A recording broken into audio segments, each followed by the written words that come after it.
30,000 ఉందంట కదా. 30,000 మెమోస్ టైంలో ఇవ్వకండి. ఇప్పుడు హాల్ టికెట్ ఆపితే ఇప్పుడు రేపు ఎగ్జామ్ పెట్టుకొని మీరు లెటర్ అంటే రాసి నిన్న కట్టిందన్నా సగం కడితే ఇస్తానని చెప్పి లెటర్ రాసి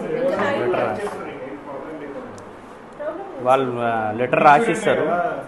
ఇప్పుడు మొన్ననే అంత పెద్ద ఇష్యూ అయింది మేడం మీకు. ఈ రోజు వరకు టైం ఉంది కాబట్టి నిన్న వరకు సగం కట్టుకోమని చెప్పాను. రేపు ఎగ్జామ్ ఇబ్బంది పెట్టాము.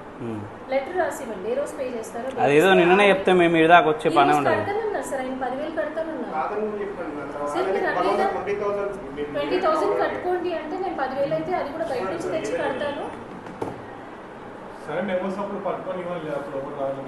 సరే లెటర్ రాసిస్తారు. హాల్ టికెట్ ఏంది నేను అందులో అది వినండి సార్. నేను అందులో అన్నాను మీరు 10,000 కడతానంటే మీరు 20,000 సార్, మీరు 20,000 కట్టండి అన్నారు. నేను అన్నాను అందులో వినండి సార్. మీరు వినండి, మీరు విని మాట్లాడండి. మొన్ననే అంత పెద్ద ఇష్యూ అయింది, ఒక అమ్మాయి చనిపోయింది కదా మేడం. సార్ అది పర్సనల్ గా పేరెంట్స్ అందరికీ తెలుసు ఎందుకు చనిపోయింది అనేది. సరే నా మీదకి వచ్చింది అది కూడా నేను నిన్న డిస్కస్ చేశాను. ఇప్పటికే చాలా ప్రెషర్ లో ఉన్నాను సార్.